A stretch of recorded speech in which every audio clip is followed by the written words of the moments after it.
Durante o nosso último debate Farol, um dos temas propostos e discutidos foi uma análise feita pelo ex-presidente do Uruguai, Pepe Mujica, que ele disse o seguinte: nós temos mais os homens, a humanidade está piorando. E nós analisamos esse tema e, de fato, ele tem razão. Nós temos hoje acesso com mais facilidade a diversos bens e serviços, aliás, pelo celular, inclusive.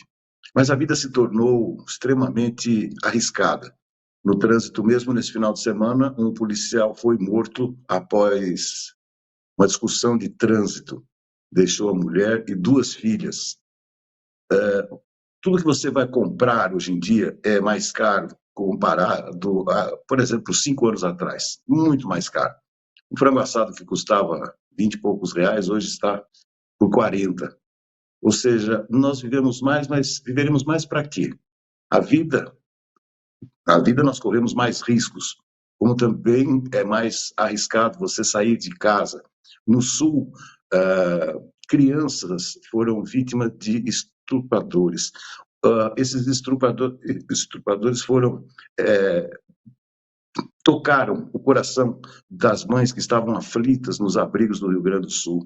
Enfim, as pessoas não saíram de suas casas porque temiam que as suas casas fossem saqueadas. Então, que espécie de humanidade é essa? De fato, Pepe Mujica tem razão.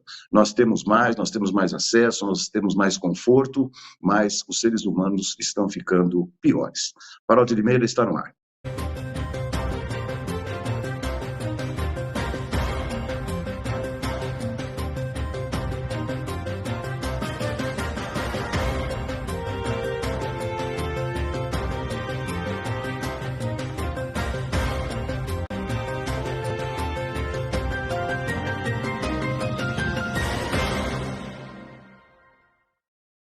Segunda-feira, hoje é 20 de maio, ano é 2024. A partir de agora, mais uma edição do nosso Farol de Limeira. Vou bater um papo rapidamente com José Antônio Encinas, que já está conectado conosco. Encinas, seja muito bem-vindo. Um abraço, amigo.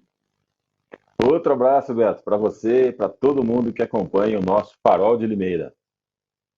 José, 2 temas, um deles, inclusive, dava para a gente ter discutido na última sexta-feira. Por falha minha, eu não introduzi esse tema, que é a escolha do Brasil para sediar a Copa do Mundo de Futebol Feminino, né? E ontem ouvi muito a respeito disso também, muitas análises. Queria ver a sua opinião, se é algo para a gente comemorar ou para a gente ficar com a pulga atrás da orelha, hein, Zé?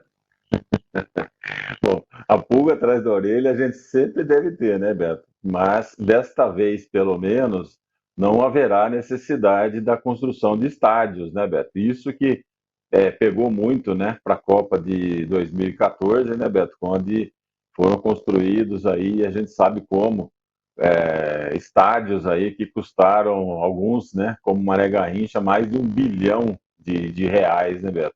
E vários outros aí, em vários estados, também foram construídos e teve aí, a gente percebe muito desvio de verbas, né, Beto?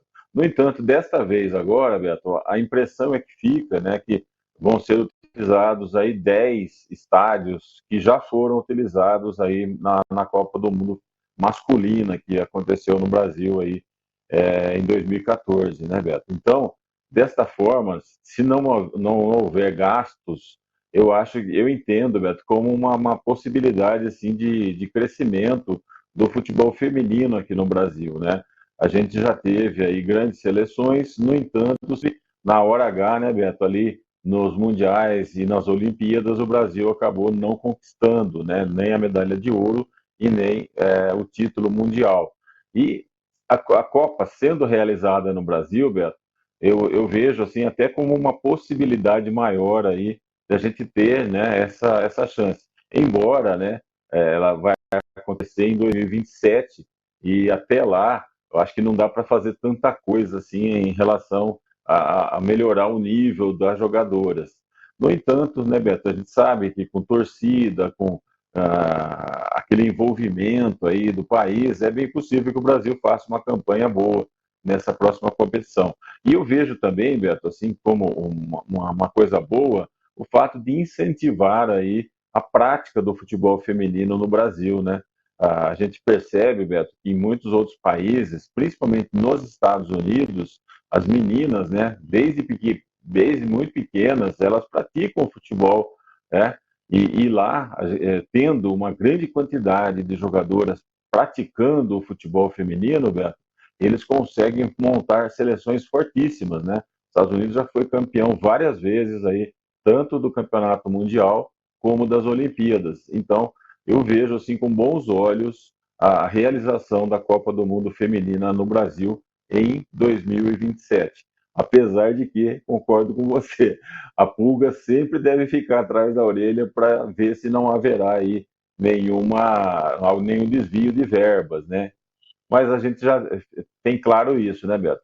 Serão usados os estádios, aí 10 estádios que já estão prontos, então não haverá, né, essa necessidade. E essa infraestrutura, Beto, é que também pesou a favor da escolha do Brasil aí como sede dessa Copa do Mundo de futebol feminino aí em 2027, Beto. Teve uma ex-jogadora, cara, ela foi entrevistada ontem, né, naquele programa de esportes que eu gosto de acompanhar aos domingos, e infelizmente eu não me lembro o nome dela, né? É uma ex-jogadora, inclusive da seleção brasileira. Ela falou muito bacana, né? O Brasil soube se vender muito bem, apesar de alguns exageros, né, que foram mostrados para toda a plateia lá da FIFA, mas ela criticou alguns esquecimentos, né? Por exemplo, a Ana Moser não foi citada, e me parece que essa candidatura do Brasil foi construída enquanto a Ana Moser era ministra dos esportes, né, Zé? Então, isso É, falta. E lá estava o Fufuca, todo pimpão comemorando aí a escolha do Brasil. Então, não deixa de ser um evento que pode trazer dividendos políticos também, né? sim, Beto, né? Quanto a isso, a gente tem certeza, né? A Ana Moser, sim, ela foi escolhida pelo Lula, né, no início da sua gestão como ministra e passados aí pouco mais de um ano, né, Beto, ela acabou deixando o cargo para um acomodamento aí, né, Beto, daqueles dos partidos que apoiam o governo acabam ficando com muitos cargos. E um desses cargos acabou sendo entregue ao Fufuca, né, Beto? Como você falou, uma pessoa inexpressiva no mundo esportivo, mas que por participar de um partido que estaria apoiando aí o governo, né, o governo Lula, esse Fufuca acabou ficando com o Ministério do Esporte e está colhendo os frutos plantados pela Ana Moser, né, Beto? Desde o começo, ela sempre se mostrou aí favorável, né, à participação do Brasil, inclusive a candidatura, né, do Brasil aí para tentar essa vaga de sediar a Copa foi na época dela. E agora o Fufuca vai e comemora, né, Beto, como sendo uma coisa que ele conquistou, né? O Edinaldo Rodrigues, também, presidente da CBF, estava lá, todo pimpão, né, Beto? Comemorando, vibrando. Com certeza isso traz, sim, dividendos políticos para essas pessoas, né, Beto? Exatamente. Um outro assunto também que dominou o noticiário ontem, né? Para você ter uma ideia da repercussão disso, até a Márcia, minha mulher, quando ela foi me buscar depois da corrida, ela estava revoltada com esse fato também, e envolve mais uma vez o polêmico Gabigol, né? A torcida do Flamengo parece que não está perdoando o fato dele ter usado, vestido uma camisa do Corinthians e ter se deixado fotografar. A pergunta que eu faço para você, meu amigo, é a seguinte: houve um certo exagero ou a diretoria do Flamengo, que já não está tão contente com o Gabigol, está usando isso também para ver se o coloca fora do elenco? Beto, assim, tem muitas variáveis, né? Mas eu entendo que o Gabigol, por ter conquistado vários títulos com o Flamengo, né? Principalmente as Libertadores, né, Beto? Em que ele fez gols, né, decisivos na conquista em 2019. Daí, quando ele perdeu para o Palmeiras na final por 2-1, ele fez o gol. E depois, na outra conquista, no ano depois, Beto, contra o Atlético Paranaense, ele também fez o gol da final, né? Então, ele tem no currículo aí gols nas finais, muitos títulos conquistados. E ele, Beto, ele está em processo aí de tentar renovar o seu contrato, né? E o Corinthians, como você sabe, já andou namorando o Gabigol, principalmente agora com essa nova gestão, né, que assumiu o Corinthians. Eles chegaram a dizer que tinham interesse no Gabigol. O que eu interpreto, Beto? Como que eu interpreto essa situação? O Gabigol teve todo esse problema com doping de novo, ficou suspenso, e agora ele está, Beto, ali com um habeas corpus, vamos dizer assim, para ele poder continuar jogando até que saia a decisão final. Ainda não tem essa decisão final, né? Então ele pode sim ainda continuar suspenso caso assim interprete lá o pessoal que vai julgá-lo, Beto. Aí o que ele quis fazer? Ele quer tentar demonstrar,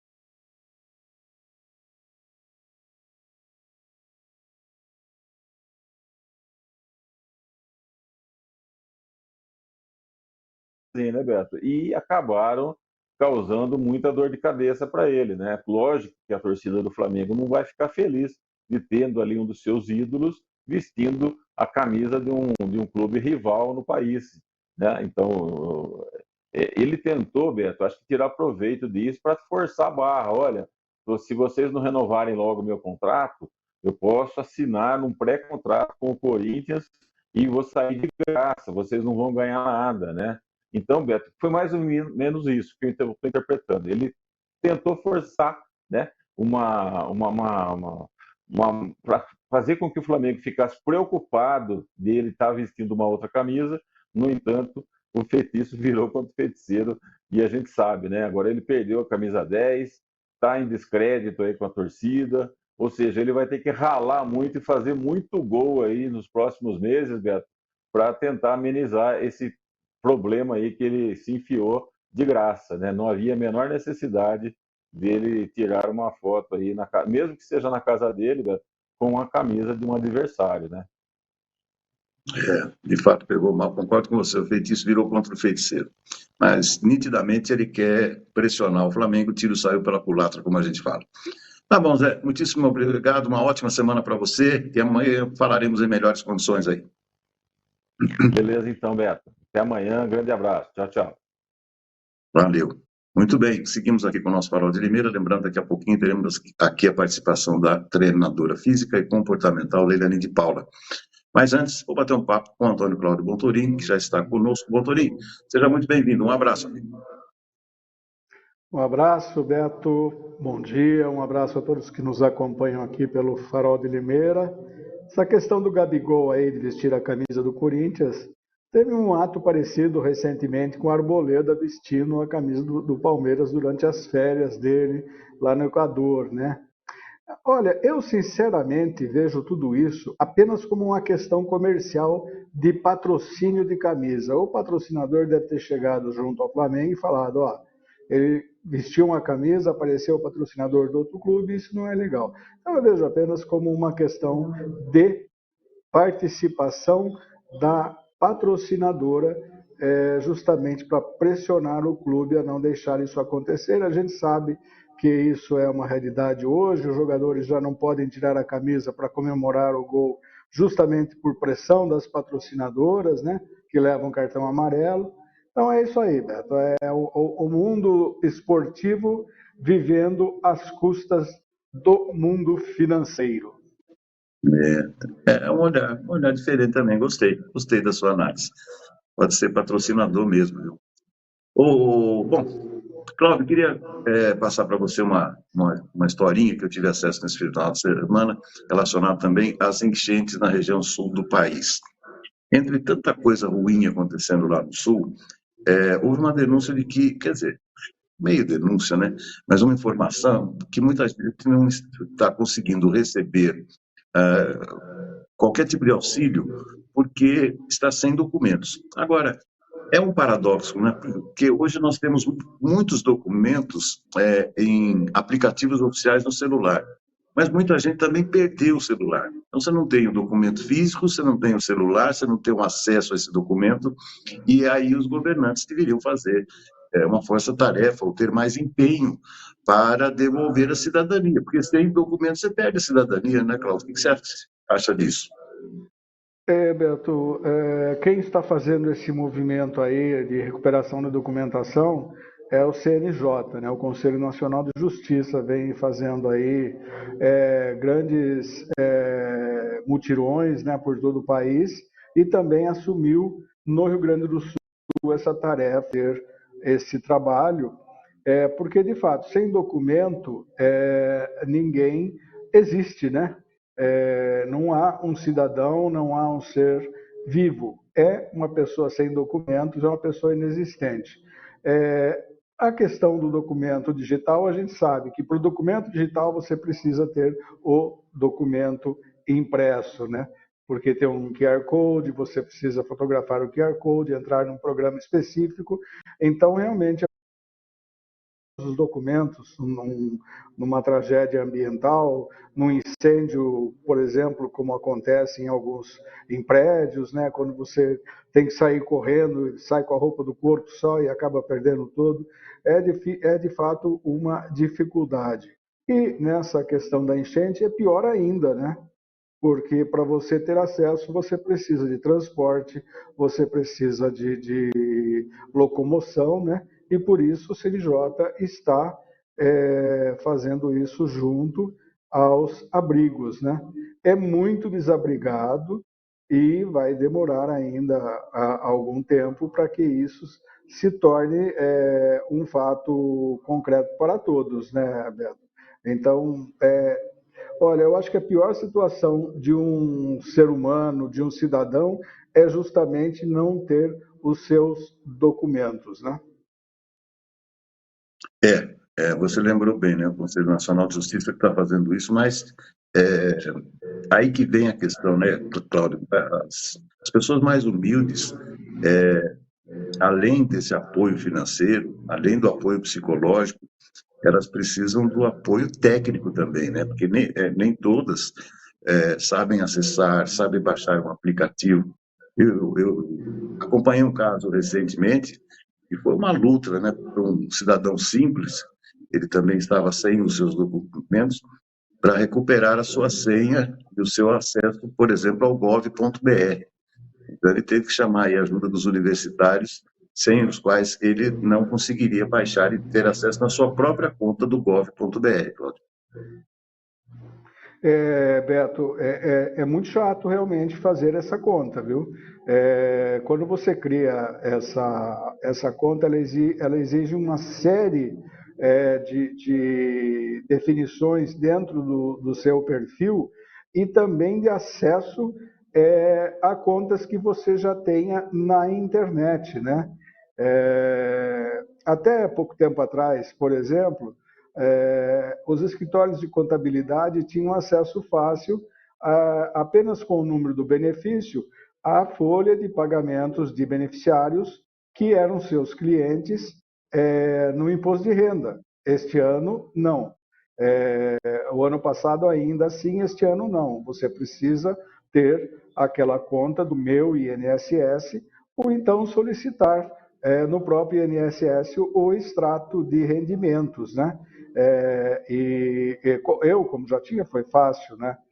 E quando eu criei minha conta no gov.br para criar o meu INSS, não era tão dificultoso. E a minha esposa, como não tinha conta, ela já era aposentada há mais tempo, eu tive que criar uma conta no gov.br. E olha, Beto, é muito chato. É uma operação que exige uma paciência muito grande, porque você vai de tela em tela, de código em código, até você conseguir finalizar esse documento, Beto.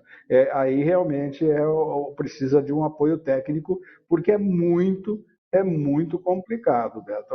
Se você não prestar atenção naquilo que você está fazendo e perder uma fase, você tem que recomeçar tudo de novo. É isso aí. Cláudio, para a gente fechar, houve muita discussão também nesse final de semana em torno do cancelamento ou do adiamento das eleições na região atingida do Rio Grande do Sul. Queria também a sua análise em torno disso, até porque, né, muitas cidades estão destruídas ou semi-destruídas. Não dá para pensar em política numa hora dessa, né, Cláudio? De forma nenhuma, Beto. O próprio TSE já deu um prazo maior para regularização de títulos, né? Que terminou no dia 8 de maio, né? Difícil você pensar numa eleição realmente num momento como esse. Eu não sei como que será esse procedimento, né? Se haverá tempo para uma eleição municipal, porque pelo andar da carruagem, Beto, vai demorar muito tempo ainda para que as coisas se normalizem, né? Você percebe que a queda do volume nos grandes lagos, no Guaíba, na Lagoa dos Patos, por exemplo, ela é muito lenta, né? Essa da noite de sábado para domingo foi um pouco mais rápida. Mas aí tem o problema das marés também, né? Porque ambas as lagoas, ambos os lagos, e além do Rio Guaíba, deságua no oceano, né? Então, nós teremos fortes chuvas no Rio Grande do Sul, quer dizer, pelo menos previsão, a partir desta terça-feira. Se forem chuvas localizadas, é evidente que não afetarão nada, mas se forem chuvas mais intensas e que atinjam as bacias dos rios, que chegam até o Guaíba, que chegam até o Lago Guaíba, todos os patos, aí vai complicar, né? Pelotas está numa situação assim, muito complicada por causa da Lagoa dos Patos, e o restante de Porto Alegre, por exemplo, já teve muitas ruas, o centro histórico já está praticamente quase seco, né? E algumas imagens mostram as casas de alguns bairros em Porto Alegre que foram tiradas do lugar, né? É muito comum você ver casas de madeira lá no Rio Grande do Sul, né? É uma tradição do povo gaúcho, né? E foram retiradas do lugar e estão no meio da rua. Então, Beto, nós teremos aí uma dificuldade muito grande para regularizar, para acertar tudo isso e para reconstrução. Sabemos que estradas, pontes que são necessários, as suas reconstruções para mobilidade e também as cidades que foram inteiramente destruídas, Beto. A gente vê as imagens, né, apresentadas por fotos aéreas, são imagens devastadoras, né, que assustam e que deixam qualquer pessoa perplexa, né, pela força das águas e pela destruição, e praticamente em 100%, principalmente aquelas cidades às margens do rio Taquari, né? Então, nós teremos que reconstruir esses municípios praticamente em outros locais, né? Porque onde eles estão não tem condição de reconstrução, porque estão na base do leito do rio. Exatamente, exatamente. Tá bom, Cláudio, semana apenas começando. Muito obrigado mais uma vez pela contribuição. Tenha uma ótima semana e amanhã a gente volta a se falar. Um grande abraço a todos, uma ótima segunda-feira, um ótimo início de semana e até amanhã. Muito bem. Deixa eu ver se já temos contato com a Leilani de Paula. Ah, já está conosco. Oi, Ok. Leilani, seja muito bem-vinda. Bom dia, Roberto, tudo bem? Bom dia. Olha que beleza. Hoje som e imagem casadinhos aqui no nosso Ótimo. Farol de Limeira. Isso é muito bom. Leilani, nós vimos falar na última quarta-feira sobre, é um assunto pesado, mas tem que ser discutido, que é aquela pesquisa que eu passei para você, o que as mulheres prefeririam encontrar numa floresta se estivessem sozinhas, um urso ou um homem. E a vitória do urso foi esmagadora, e você, inclusive, votou sem saber desse resultado no urso, né? Esse temor, né, da violência contra as mulheres é algo que um dia será superado, Leilani, na sua opinião? Olha, eu acredito que o ser humano está evoluindo, ao do contrário de estar diminuindo todo o risco oferecido à mulher, porque eu vejo constantemente notícias que colocam em risco a vida da mulher, então, abusos de todas as formas. Então, eu estou observando que cada vez mais nós estamos numa situação de risco, cada vez mais nós estamos na defensiva.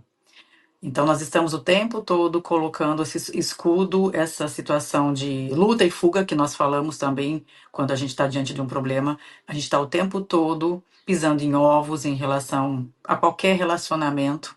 Então, nós estamos inseguras, porque o homem, ele deve prover o lar, a segurança, a base da família. É o homem que tem que gerar essa situação para uma mulher. E nós estamos vivendo numa sociedade onde as mulheres estão ocupando o lugar que não é delas por falta dessa segurança, e nós estamos vivendo o tempo todo com medo de alguém andar perto da gente, na calçada, por exemplo, de alguém abordar a gente no trânsito. Nós estamos o tempo todo se sentindo ameaçada. Então, isso não vem mudando, Roberto, isso vem piorando. Então, eu não vejo uma melhora significativa daqui para frente, eu vejo uma piora, porque nós estamos o tempo todo como um objeto. A mulher está sendo objetificada, como é a palavra? Objeto, objetificada, uma palavra mais difícil aí. Mas é isso que eu me sinto. Eu me sinto o tempo todo uma constante ameaça. Não posso confiar. E até eu desarmar, até eu poder confiar nesse homem, eu tenho que realmente passar por um processo ali de crenças, que isso vem desde das nossas avós. Eu me recordo que a minha mãe já recebeu um comando do pai dela: nunca namore um homem muito grande, senão você vai apanhar dele. Então, olha só. Minha mãe falava assim: eu só queria os mais magrinhos e mais fraquinhos por medo de apanhar de um homem. Então, olha como isso já vem dentro de uma família, de uma educação de uma família. E eu ouvindo isso, eu também acreditava nisso. Então, isso já vem desde um sistema familiar. Homens fortes podem bater numa mulher. Então, às vezes, você olha um homem forte e você fala, esse aqui não, eu prefiro os mais fraquinhos, porque daí eu dou conta.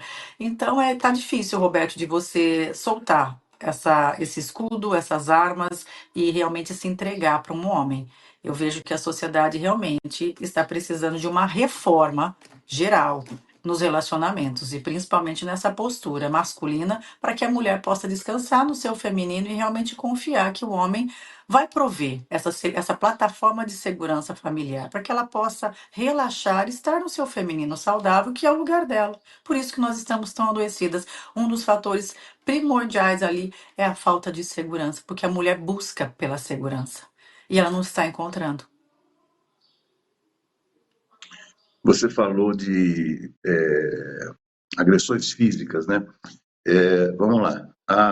O homem, quando discute com outro homem, ninguém gosta de perder uma discussão. Mas se você perde a discussão, você tem que ficar quieto e vai embora. E o homem, numa discussão com a mulher, se ele perde essa discussão, aí, para isso virar agressão física, é um passo, né, Leilani? Porque ele sabe que ele vai ganhar, né?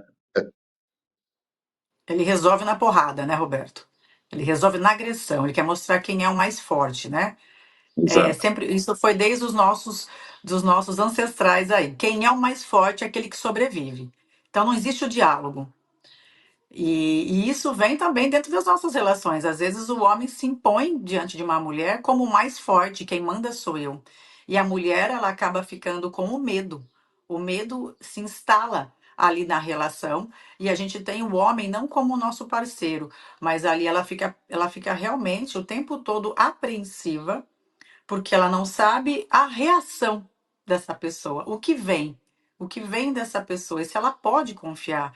Então, realmente, hoje, uma mulher totalmente segura, se você fizer uma enquete, você é totalmente segura ao lado de um homem? Eu acredito que a maioria vai falar, eu acho que eu prefiro dormir ao lado do meu urso, entendeu?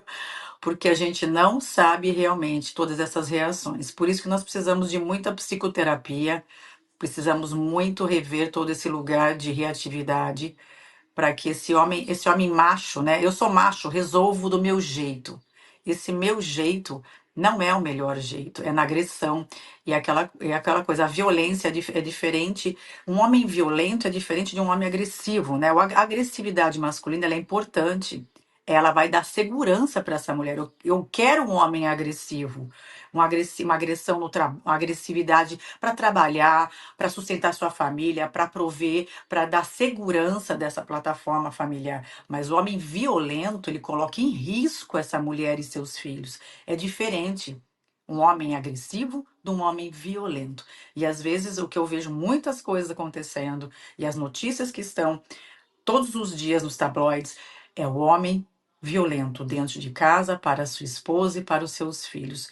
Então eu pergunto, o que que nós estamos criando? Crianças vivenciando esse ambiente hostil, mulheres que não estão descansando, mulheres que estão adoecendo, câncer, câncer de mama, câncer de intestino, de colo. Então, o que que está acontecendo? É a falta da segurança, Roberto. Essas mulheres estão adoecendo porque elas não estão se sentindo seguras. Se eu não me sinto segura, eu também não me sinto amada. Então, e esse é o maior problema da sociedade hoje de um relacionamento de casal. Deixa eu te fazer uma última observação. Eu termino as minhas corridas aqui em Serra Negra, perto de um ponto turístico chamado Teleférico. E por ser um ponto turístico, né, de grande atratividade, passa muita gente por lá, né? Então, são famílias, são namorados, são casais, etc. Eu fico sentadinho lá, me hidratando, né, quando acabo a corrida, e eu fico prestando atenção, principalmente, como as pessoas se vestem, como elas andam e tal. Você acha que as mulheres elas têm liberdade para se vestir do jeito que gostariam, ou ainda tem muita gente, tem muitas mulheres que ainda se vestem para não serem vistas como um objeto, Leilani? Olha, essa questão de vestimenta, nós estávamos falando isso justamente ontem dentro da academia, o quanto tem mulheres que promovem muito essa parte do corpo, mas a parte apelação sexual mesmo. E quanto nós estamos perdendo a mão nessas questões, porque realmente a mulher também ela está na sombra do seu feminino, que é a promiscuidade. Quando ela tem o seu masculino ferido, ela se torna até uma mulher mais promíscua e mais objetificada. Ela quer expor o seu corpo de uma maneira provocativa. E isso é inconsciente, tá, Roberto? Elas querem chamar a atenção pelo seu corpo e às vezes ela pode passar do ponto. E isso não é que não nos dá o direito de colocar a roupa que a gente bem quiser, mas é claro que tem situações, Roberto, que posso estar provocando um grande problema por estar com uma roupa indecente ou mostrando partes mais íntimas do meu corpo ali e promovendo essa sexualidade na minha própria pele. É claro isso. Uma mulher que não provoca, ela tem mais segurança. Agora, uma mulher andando na rua, despindo o seu corpo, mostrando muito mais a parte do seu corpo, é lógico que ela vai chamar atenção. Mas eu sempre falo que a gente tem que ter um bom senso. Mas as mulheres estão tão machucadas que elas querem se autoafirmar de uma forma promíscua, às vezes, na sua vestimenta. Mas eu vejo isso, o quanto ela está precisando. Isso é provocativo? Eu quero chamar a atenção de quem? Qual é a minha necessidade de chamar atenção através desse corpo? Então é isso que mais preocupa, né? Porque isso coloca em risco a segurança da gente. Então a roupa chama atenção, sim. A roupa não diz quem eu sou, mas ela pode me colocar em risco se eu não estiver bem vestida. Então eu acredito que a mulher precisa se encontrar nessa sua identidade de mulher, de feminina, porque ao passo que ela tá bem com ela mesma, ela não precisa provar nada para ninguém. E ela, não, ela sai dessa sombra dessa ferida. E ela não, ela vai se vestir com muito mais feminilidade. Eu acredito que é isso que está causando o maior problema nas questões das mulheres. É o não saber se posicionar e não saber se cuidar como mulher, como feminina, e não na promiscuidade desse feminino que está todo machucado. A gente deve lembrar que tentação existe no mundo desde que Adão e Eva estavam no paraíso, né? Sim. E tentação é algo tão sério que a gente pede até nas orações, né? Livrai-nos das tentações. Então, isso é algo que existe, é algo perigosíssimo. Ceder a uma tentação, principalmente com uma conotação sexual ou de posse, né? Pode nem ser sexual, você possuir alguém. Esse que é o grande problema, né, Leilani? Mas a roupa insinua muito mais. Se você É, olha uma mulher andando na calçada, estando numa praça, de short, top, ela vai chamar mais atenção do que aquela que está de calça jeans e uma blusa mais discreta. Isso é óbvio, a gente vai notar muito mais porque o corpo está à mostra. É uma vitrine exposta, né, Roberto? E que se você tiver. Isso é muito. É rápido você bater o olho e falar assim: nossa, o que essa mulher está querendo aqui? Ela tá se promovendo. Eu falo, essa mulher não se ama, tá faltando muito amor próprio e autoestima, ela precisa encontrar, porque ela tá na cara dela, tá estampada. Por favor, olhem para mim, eu preciso de atenção. Então, a exatamente. mulher, quando ela tá bem, Roberto, na própria pele, ela se basta. E ela tá bem na sua solitude, ela não precisa chamar atenção, ela não precisa ser uma bandeira no meio de todo mundo. Ela é mais uma e ela vai ser magnética, ela vai chamar atenção pela energia que ela transborda, por outras questões, muito mais energéticas de presença.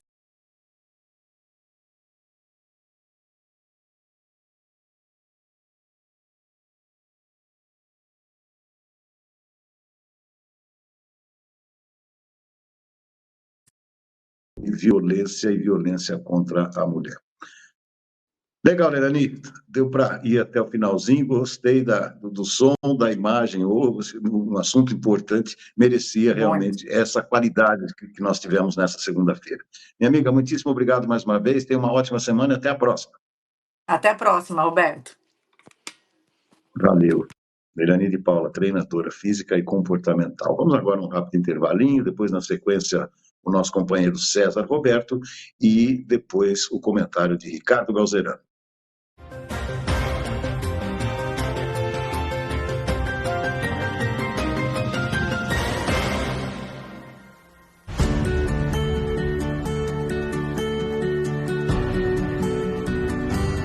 Quer investir na área mais valorizada de Limeira?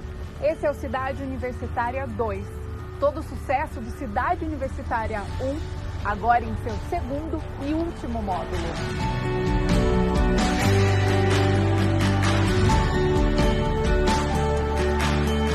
São lotes comerciais e residenciais a partir de 250 metros quadrados, com infraestrutura completa e ao lado da Unicamp. Esta é a hora perfeita para investir. As obras já estão em fase final. E para ficar ainda melhor, este é um loteamento com a qualidade Grupo Ingep.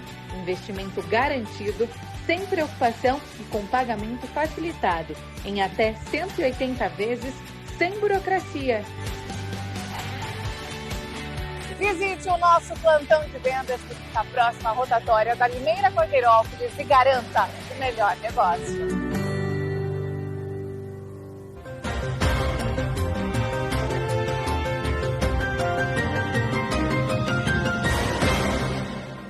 Bom dia, Beto Lucato. Bom dia, meus amigos do Farol de Limeira. Beto, bola rolando mesmo nesse final de semana, somente pela Série B, Série C e Série D, né? Do Campeonato Brasileiro, já que o Brasileirão teve a rodada 7 e a rodada 8 suspensa em razão das enchentes no Rio Grande do Sul. Falando da Série D, esta competição que a Inter participa, o Leão jogou no último sábado em São José dos Campos contra o São José e empatou em 0-0, viu, Beto? Foi a segunda partida, né, do técnico Felipe Conceição no comando da nossa veterana. Mesmo com esse empate, a Inter continua liderando o grupo A7 com 10 pontos ganhos. Além de São José 0, Inter 0, nós tivemos o Santo André empatando em 1-1 contra o Água Santa, a Patrocinense perdeu em casa 2-1 para o Maringá e o Costa Rica venceu o Pouso Alegre por 1-0 lá no Mato Grosso do Sul. Inter em primeiro com 10 pontos, Maringá em segundo com 9, Água Santa em terceiro com 7, Pouso Alegre em quarto com meia dúzia, Costa Rica em quinto com 4, Santo André em sexto com 3, São José em sétimo com 3 e a Patrocinense em último lugar no grupo com apenas 1 ponto ganho. É essa a situação do grupo em que a Inter participa nesse campeonato. A próxima rodada, a quinta, marca para o final de semana que vem agora, Inter de Limeira e Santo André, às 4 da tarde aqui no Limeirão. Patrocinense e Costa Rica em Minas Gerais, Água Santa e São José no Canindé e o Maringá recebendo o Pouso Alegre lá no interior do Paraná. Passando para a Série B do Campeonato Brasileiro, Beto, sexta rodada, CRB 1, Vila Nova 0, Novo Horizontino e Curitiba 0-0, Amazonas 1, Paysandu 1, o Botafogo meteu 4-0 no Botafogo, o Goiás meteu 4-0 no Botafogo de Ribeirão Preto, Sport Recife 1, Avaí 2, o Santos ontem venceu o Brusque por 4-0 na Vila Belmiro, Mirassol 2, Ituano 0, o Operário do Paraná empatou em casa com o Ceará em 0-0. Nós teremos hoje à noite 2 partidas encerrando esta rodada. Chapecoense e Ponte Preta lá em Chapecó e o Guarani vai receber o América de Minas em Campinas hoje às 9 horas desta segunda-feira. Santos em primeiro com 15, Goiás em segundo com 14, Sport em terceiro com 12, Mirassol em quarto com 11, são os primeiros 4 colocados. Os últimos 4 na Série B, Paysandu em 17º com 4 pontos, Botafogo em 18º com 4, Guarani é o 19º com 3 e o Ituano é o último colocado com 3 pontos ganhos. Nós teremos no meio de semana, Beto, data reservada para a Copa do Brasil, né? Já amanhã, Bragantino e Souza da Paraíba em Bragança Paulista. Na quarta-feira tem Corinthians e América de Natal na Arena Neoquímica. Na quinta-feira, São Paulo e Águia de Marabá nos Murumbis. E também na quinta-feira, Palmeiras e Botafogo de Ribeirão Preto em Ribeirão. Jogos de volta, é bom que se diga, né? Em termos de transações, Beto, comenta-se muito, né, que o Augusto Melo, presidente do Corinthians, deverá ir à Inglaterra nos próximos dias para tentar negociar o atacante Wesley com algum time inglês. O garoto que tem 19 anos de idade e, segundo informações, o Corinthians já teria recebido aí uma proposta de 100 milhões de reais, mas que não teria agradado o presidente corintiano. Já o Palmeiras aguarda uma proposta, né, para vender também o Estevão, a joia rara do Verdão. E, segundo se fala, o Palmeiras teria recebido aí também uma proposta de 65 milhões de euros, cerca de 360 milhões de reais para vender o jogador Estevão para o futebol europeu. É isso aí, Beto. São as informações do esporte nesta manhã de segunda-feira, sempre em nome de Vitória Contabilidade. Meu amigo e minha amiga, como é que estão as taxas de contribuição da sua empresa, hein? Imposto municipal, imposto estadual e imposto federal. Tá bagunçado, é? Ah, então eu indico. Procure por Vitória Contabilidade, na Rua Argentina 437, no Jardim Santana, telefone 3453-2681. E tem mais, né? Imposto de renda. Eu também indico Vitória Contabilidade. Um grande abraço, Beto. Boa segunda para todo mundo, boa semana e até amanhã, se Deus quiser.